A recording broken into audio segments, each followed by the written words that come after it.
السلام علیکم ویورز، میرا نام عطاء الرحمن اور آپ دیکھ رہے ہیں عطا بخاری یوٹیوب چینل۔ قرآن کریم کی مسلسل ایکسپوزیشن کے سلسلہ میں آج ہم سورہ آل عمران کی آیت نمبر 93 کی ایکسپوزیشن کریں گے۔ اس آیت کے اندر یہودیوں کے ایک اعتراض کا جواب دیا گیا ہے۔ جو انہوں نے قرآن کے خلاف اعتراض کیا وہ یہ کہ قرآن کے اندر ایسی چیزوں کو حلال قرار دیا گیا ہے جو ہمارے ہاں یعنی جیوز کے ہاں حرام ہیں، یعنی اس نے حرام چیزوں کو بھی حلال کر دیا ہے۔ یہ قرآن کے اوپر اعتراض کر رہے تھے وہ، اور اسی کی روح سے پھر وہ نبی کریم صلی اللہ علیہ وسلم اور مسلمانوں کے خلاف بھی وہ اعتراض کر رہے تھے۔ اب ان کے جواب میں یہ آیت کہی جا رہی ہے۔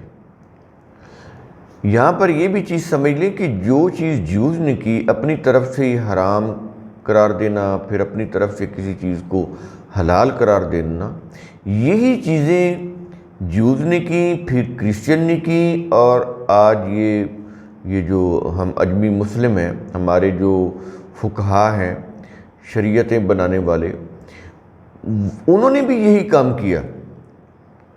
جتنی بھی فقہ ہیں یہ اجمی اسلام کے اندر 4 اہل سنت کی مشہور ہیں، اس کے علاوہ بھی ہیں، وہ مشہور 4 ہیں، اور اسی طرح اہل تشیعوں کے ہاں، ان کے ہاں، تو سب کے اندر یہی معاملات ہیں، اور پھر ان کے اوپر بحث مباحثے، جھگڑے، مناظرے، اور آج تک نہیں فیصلہ ہو سکا کہ کوا حلال ہے یا حرام ہے۔ اس طرح اور بہت ساری چیزیں ہیں، تو لگے ہوئے ان کے پیچھے۔ جب بھی انسان کوئی مذہبی قانون بنائے گا وہ کبھی چل ہی نہیں سکتا اتفاق کے ساتھ، چل ہی نہیں سکتا، اختلاف ہوگا، انتشار ہوگا۔ تو شروع کرتے ہیں۔ کل الطعام کان حلا لبنی اسرائیل۔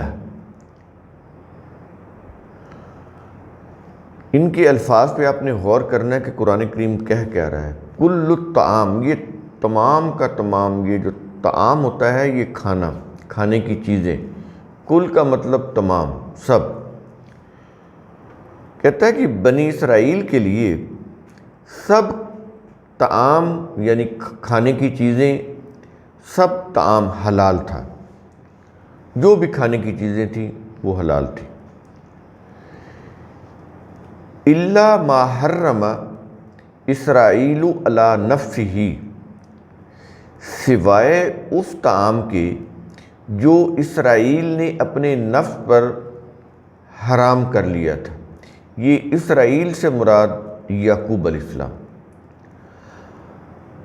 اب یہاں پر یہ بھی چیز سمجھ لیں کہ یہاں پر وہ کہہ رہا ہے کہ جو یعقوب نے خود اپنے لیے، باقیوں کے لیے نہیں، پوری انسانیت کے لیے نہیں، یعقوب علیہ السلام نے اپنے لیے حرام کر لیا تھا، اپنی ذات کے لیے۔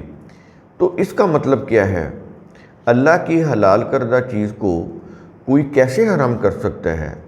یہاں پر یہ وہ والا نہیں ہے جس کو آپ یوں کہہ لیں کہ انہوں نے اپنی طرف سے کچھ چیزوں کو حرام کر کے ان کا کھانا پینا بند کر دیا تھا۔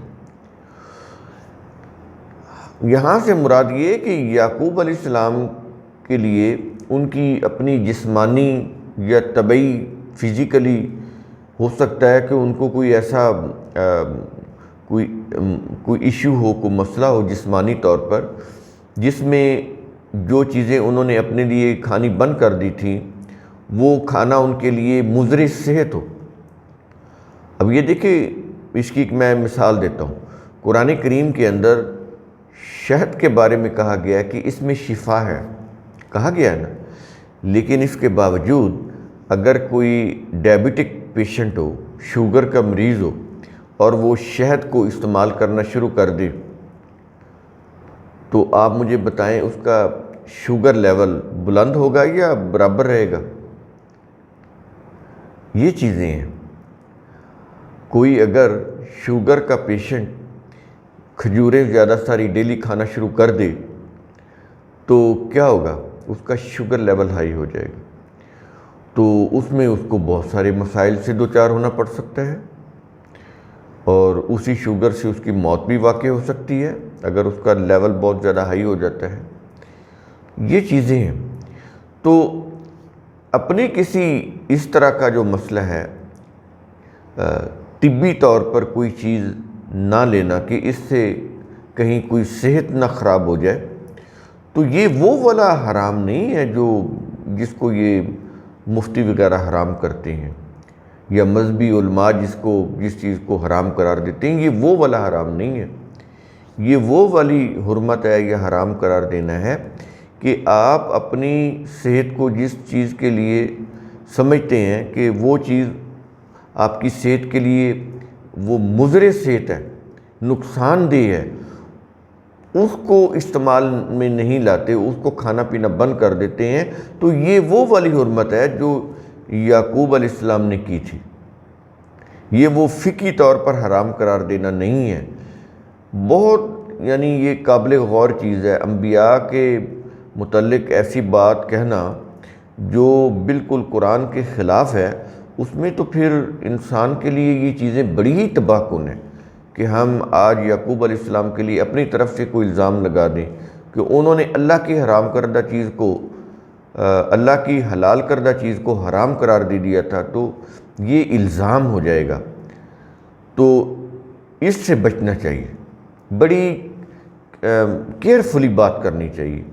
تو جو کیئرفل بات ہے وہ یہی ہے کہ یہاں پر یعقوب علیہ السلام نے جن چیزوں کو مضر صحت سمجھا وہ بھلے حلال تھیں، شہد بھی حلال ہے، لیکن اگر آپ شوگر کے پیشنٹ ہیں تو پھر آپ شہد، کھجور، حالانکہ ان کے اندر شفا ہے لیکن آپ نہیں لیں گے، تو انہوں نے ان کو مضر صحت سمجھ کے بند کر دیا تھا۔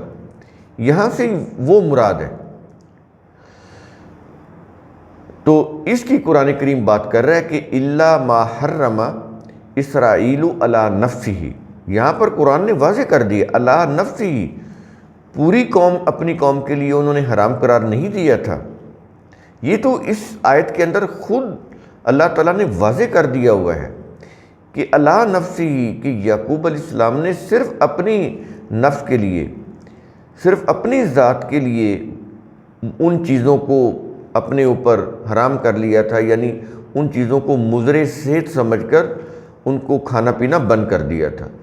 یہ ہے اس کے معنی، اور علی نفسہ ہی واضح کر رہا ہے کہ خود اپنی ذات کے لیے، باقی لوگوں کے لیے نہیں۔ وہ جو اللہ نے حلال کی تھی وہ کھا رہے تھے، یعقوب علیہ السلام نے ان کو منع نہیں کیا تھا، اپنے لیے جن چیزوں کو مضر صحت سمجھا ان کو کھانا بند کر دیا تھا۔ یہ ہے اس کا معنی۔ لیکن اس کے اوپر تفسیروں میں اتنی بڑے بڑے قصے جھوٹ پر مبنی انہوں نے وضع کیے ہوئے ہیں، اور دیکھیں گے آپ کی زندگی ختم ہو جائے گی، یہ بحثیں ختم نہیں ہوگی حرام اور حلال کی جو کتب روایات کے اندر ہے۔ تو پھر قرآن کریم یہاں پر یہ بھی واضح کر رہا ہے کہ یہ کب کی بات ہے کہ یعقوب علیہ السلام نے اپنے اوپر وہ چیزیں مضر صحت سمجھ کر ان کو کھانا پینا بند کر دیا تھا۔ کہتا ہے من قبل ان تنزل التورات، تورات یعنی قوانین نازل کیے جانے سے پہلے۔ دیکھیے قرآن کریم کتنی چیزیں واضح کر رہا ہے۔ تورات اللہ کے قوانین، کہہ رہا ہے کہ ان کی نزول سے پہلے، جب ابھی وہ نازل نہیں ہوئے تو اس سے پہلے یہ صورتحال تھی کہ انہوں نے کچھ چیزوں کو مضر صحت سمجھ کے ان کو بند کیا ہوا تھا۔ یہ چیزیں ہیں، لیکن وہ طعام اللہ کی طرف سے سب کے لیے ابدی طور پر حرام قرار نہیں دیا گیا تھا، بلکہ یعقوب علیہ السلام نے اپنی کسی جسمانی ضرورت کی وجہ سے اسے خود پر حرام قرار دے دیا تھا، جس کی یہاں پر بات ہو رہی ہے کہ انہوں نے اپنے نفس کے اوپر حرام قرار دے دیا تھا۔ تو یہ اس کی وضاحت میں نے بریکٹ میں کی ہے۔ اس کے بعد قرآن کہہ رہا ہے قُلْ فَأْتُوا بِالتَّوْرَاةِ فَاتْلُوهَا، یہ اسی سے تلاوت ہے۔ قُلْ فَأْتُوا بِالتَّوْرَاةِ فَاتْلُوهَا، اے رسول کہہ دے، یعنی ان جیوز سے جو یہ کہہ رہے ہیں کہ قرآن کریم کے اندر تو حرام کی ہوئی چیزوں کو بھی حلال کر دیا گیا ہے، تو ان سے کہہ دے کیا کہ تم تورات لاؤ، فاتو بالتورات، تم تورات لاؤ نا، جو اللہ کا قانون ہے وہ لے کر آؤ، فتلوہا، پھر اسے تلاوت کرو۔ کیا مطلب کہ تلاوت کر کے بتاؤ کہ کہاں پر ہے جس کو اللہ نے حرام قرار دیا اور قرآن کے اندر حلال ہے، آؤ ذرا دکھاؤ، ثبوت پیش کرو۔ یہ چیلنج کیا جا رہا ہے یہاں پر اس آیت کے اندر جیوز کو، کہ تم کہہ رہے ہو نا کہ ہمارے ہاں جو چیزیں حرام ہیں، تو اب وہ جو ان کے ہاں جو حرام تھی، جن کو جیوز کے علماء اور مشائخ نے خود حرام کیا تھا، یہاں پر یہ چیز سمجھ لیں، تو انہی کو وہ کہہ رہے تھے نا کہ یہ حرام ہے۔ وہ کن کی حرام کی ہوئی تھی؟ جیوز کے علماء اور مشائخ۔ تو وہ اللہ کے قانون کی روح سے، تورات کی روح سے تو وہ حرام نہیں تھی نا، یعنی اللہ کے قانون کی روح سے تو وہ حرام نہیں تھی، ان کے علماء اور مشائخ نے خود ان کو حرام قرار دیا ہوا تھا۔ اب ان سے کہا جا رہا ہے کہ تم تورات لاؤ، اللہ کا قانون لاؤ اور اسے تلاوت کرو اور اس سے ثابت کرو، دکھاؤ کہ کہاں پر ہیں جو چیزیں تم نے خود یا تمہارے علماء اور مشائخ نے حرام قرار دی گئی ہیں، وہ چیزیں تورات سے دکھاؤ کہاں پر حرام ہے۔ ان کا ان کے پاس کوئی جواب نہیں تھا۔ تو یہاں پر یہ بھی چیز واضح ہو گئی کہ حرام اور حلال کو جو کرنے کا جو اختیار ہے وہ صرف اللہ کو ہے، اور شروع سے ہی جب سے یہ وحی کا سلسلہ چلا ہے، جو یعنی نوح علیہ السلام کے دور سے لے کے آخری نبی محمد کریم صلی اللہ علیہ وسلم تک، کسی بھی دور میں یہ نہیں ہوا کہ کسی نبی کے دور میں کوئی چیز حرام کر دی گئی ہو بعد میں حلال کر دی گئی، یا کسی دور میں وہ چیز حلال کر دی گئی ہو تو بعد میں حرام کر دی گئی ہو۔ یہ چیز نہیں کی گئی، شروع سے یہی چار چیزیں حرام تھیں جو سورہ بقرہ کے اندر ہے۔ انما حرم علیکم المیتۃ والدم ولحم الخنزیر وما اہل بہ لغیر اللہ، یہ چار چیزیں شروع سے حرام چلی آ رہی ہیں، بس اس کے علاوہ اللہ تعالیٰ نے کوئی چیز حرام قرار نہیں دی۔ تو یہی قانون شروع سے چلا آ رہا ہے، اور یہی قانون محمد کریم صلی اللہ علیہ وسلم کو دیا گیا۔ تو اس کے علاوہ تو کسی بھی نبی کو جو بھی کتاب ملی، اس کے اندر ان کے علاوہ کسی بھی چیز کو حرام قرار نہیں دیا گیا۔ اس لیے یہاں پر جیوز کو چیلنج کیا جا رہا ہے کہ تم تورات لاؤ اور پڑھو، تلاوت کرو، اور اس میں سے دکھاؤ کہ کہاں پر چیزیں حرام ہیں جو قرآن کے اندر تم کہہ رہے ہو حلال کر دی گئی۔ ان کا ان کے پاس کوئی جواب نہیں تھا۔ اس کے باوجود ہمارے ہاں ہمارے جو مذہبی پیشوا ہیں، ہمارے جو فقہا ہیں، انہوں نے حرام اور حلال کی لسٹیں مرتب کی، قرآن کے بالکل خلاف۔ وہی چار چیزیں جو اللہ نے حرام قرار دی ہیں، بس وہی ہیں۔ اس کے علاوہ اپنی طرف سے چیزوں کو حرام اور حلال قرار دینے بیٹھ جانا یہ صحیح نہیں ہے۔ ہاں، انسان کی صحت کے حساب سے جو چیزیں حلال اور طیب ہیں وہ لینی چاہیے، جو انسان کی صحت کے لحاظ سے جو چیزیں حلال اور طیب نہیں ہیں وہ نہیں لینی چاہیے، بات صرف اتنی ہے۔ تو اس کے اندر اپنی طرف سے حرام اور حلال کی لسٹیں مرتب کرنا یہ قرآن کے بالکل خلاف ہے، اور یہ شرک ہے۔ اس کا اختیار جو ہے وہ صرف اللہ کو ہے، اور اس نے اپنی قوانین میں دیا ہوا ہے کہ یہ چار چیزیں حرام ہیں۔ باقیوں کے متعلق تم خود دیکھو گے، اگر وہ تمہاری صحت کے لیے اچھی ہیں تو ٹھیک ہے، تم ان کو کھاؤ گے، نہیں اچھی تو تم نہیں کھاؤ گے، بات صرف اتنی۔ کیونکہ ہر شخص کا مزاج مختلف ہوتا ہے، اسی طرح ہر قوم کا مزاج مختلف ہوتا ہے، وہ اپنے مزاج طبیعت کے مطابق چیزوں کو پسند کرتے ہیں، دیٹس آل، اتنی سی بات، ہائیجینیکل ہونی چاہیے۔ تو اس لیے پھر یہ کہہ رہا ہے کہ اے رسول ان سے کہہ دو کہ لاؤ تم تورات اور اس سے تلاوت کر کے دکھاؤ کہاں پر ہے۔ تو یہاں پر یہ چیلنج دیا گیا۔ آگے کہا جا رہا ہے ان کو کہ ان کنتم صادقین، اگر تم سچے ہو تو دکھاؤ تورات سے، جو تم نے حرام کی ہوئی ہیں، یعنی جو تمہارے علماء اور مشائخ نے جو چیزیں حرام قرار دی ہیں، تورات سے دکھاؤ کہاں پر، اللہ کے قوانین سے دکھاؤ کہاں پر وہ حرام ہے۔ وہ تم نے یا تمہارے احبار اور رہبان نے حرام قرار دی، ہم نے نہیں حرام قرار دی۔ تو تم نے خود کو اپنے آپ کو مصیبت میں ڈالا ہوا ہے، ہم نے نہیں ڈالا۔ اگر تم سچے ہو تو دکھاؤ، وہ نہیں دکھا سکے۔ آج بھی جتنے بھی یہ جو فقہی روح سے حرام اور حلال کی لسٹیں مرتب کر رہے ہیں، جب تک یہ کام چھوڑ نہیں دیتے، یہ شرک کا کام ہے، اس وقت تک آپ معاشرے کے اندر ڈس انٹیگریشن کو بند نہیں کر سکتے۔ انتشار ہے وہ پھیلتا چلا جائے گا۔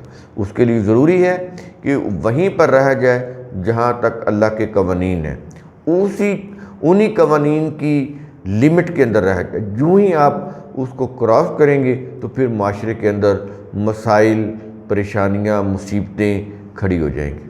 تو قرآن کریم کا اصول ثم تفکروا، اس کی روح سے آپ خود بھی سوچا کریں، سمجھا کریں، غور و فکر کیا کریں۔ شکریہ۔